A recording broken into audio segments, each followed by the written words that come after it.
آج سے 30 سال پہلے لوگوں کے پاس ایک یا دو جوڑے لباس کے ہوا کرتے تھے. شادی کے اوپر لوگ کسی سے جوتے مانگ کے لے کے جایا کرتے تھے. یار تیرے جوتے اچھے ہیں، میں نے شادی پہ جانا ہے. امیر بھی ایسا کرتے تھے، غریب بھی ایسا کرتے تھے. میرا ایک دوست مذاق سے کہتا ہے پہلے جب کسی سے پوچھتے ہوتے تھے کیا حال ہے، وہ کہتا تھا شکر ہے. آج پوچھتے تو کہتا ہے شوگر ہے. تو بالکل حالات بدل گئے اور ناشکری پیدا ہو گئی ہے، برکت اٹھ گئی ہے، اللہ کی ناراضگی ہو گئی ہے. یہ ناراضگی کیسے ہوتی ہے؟ جب ہم اس کے حکموں کو توڑتے ہیں تو پھر وہ ہماری پرواہ کرنا چھوڑ دیتا ہے. پھر صحرا میں پڑے ہوئے خشک پتے کی طرح ہوائیں چاہے ادھر اڑائیں چاہے ادھر اڑائیں، اللہ کو کوئی غرض نہیں ہوتی. وہ جدھر مزید دھکے کھاتا پھرے، اور اگر کوئی اس کا ہو جائے پھر وہ اللہ کے ذمے ہوتا ہے. اللہ پھر اس کی حفاظت کرتا ہے. کوئی میلی آنکھ سے دیکھ کے جائے کہاں کہ کسی میں ہمت کیسے ہو. حضرت سفینہ رضی اللہ تعالیٰ عنہ جنگل میں بھٹک گئے تو انسانی بھوک سونگ کے شیر جب حملہ آور ہونے کے لیے قریب آیا تو حضرت سفینہ رک گئے اور شیر کی آنکھوں میں آنکھیں ڈال کے کہا، اور جنگل کے بادشاہ جانتا نہیں میں کون ہوں؟ میں رسول اللہ کا نوکر ہوں. اللہ اکبر. صاحب مشکات لکھتے ہیں کہ اس شیر نے دم ہلانا شروع کر دیا. کوئی زبان حال سے کہہ رہا تھا تو رسول اللہ کا نوکر ہے تو پھر میں تیرا نوکر ہوں.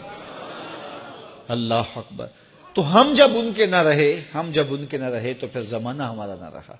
تو یہ نتیجہ ہے گناہوں کا. اللہ اکبر.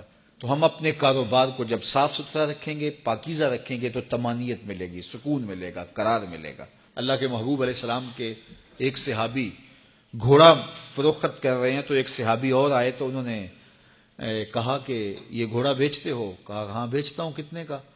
کہا 500 درہم کا. تو عرب گھوڑے کے اوپر سواری کر کے چیک کرتے تھے، دیکھتے تھے، ٹرائی لیتے تھے. تو گھوڑے کے اوپر جب ٹرائی لی نا تو واپس آ کے کہا کہ اس کا 600 درہم لوگے؟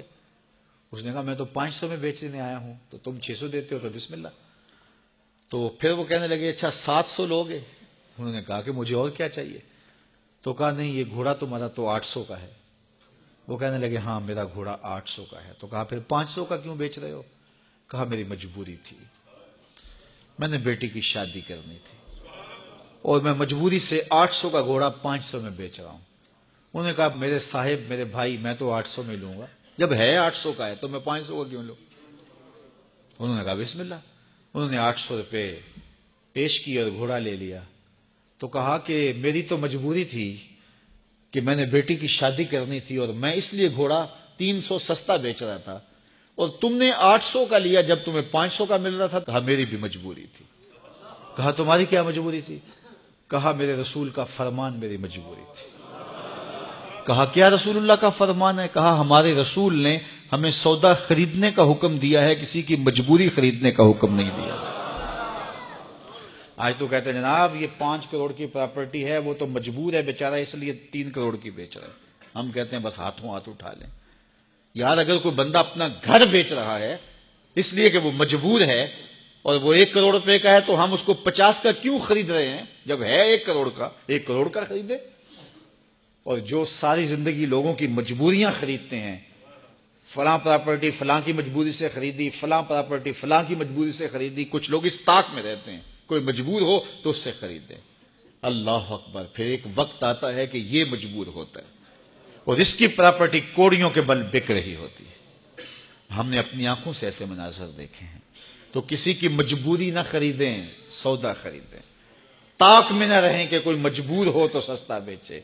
جو اس کی قیمت ہے اس کی قیمت سے لیں، پھر دیکھنا کہ عرش کا رب اس کے اندر برکت کتنے ڈالتا ہے. شیخ سعدی فرماتے ہیں میں رود بار کے جنگل میں تھا تو ایک آدمی چیتے پہ سوار اور ہاتھ میں سانپ کا کوڑا پکڑا میرے پاس آ کے رکتا ہے.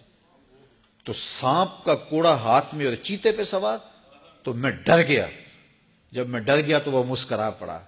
اس نے کہا سعدی ڈر گئے ہو؟ میں نے کہا بات ہی ڈرنے کی ہے.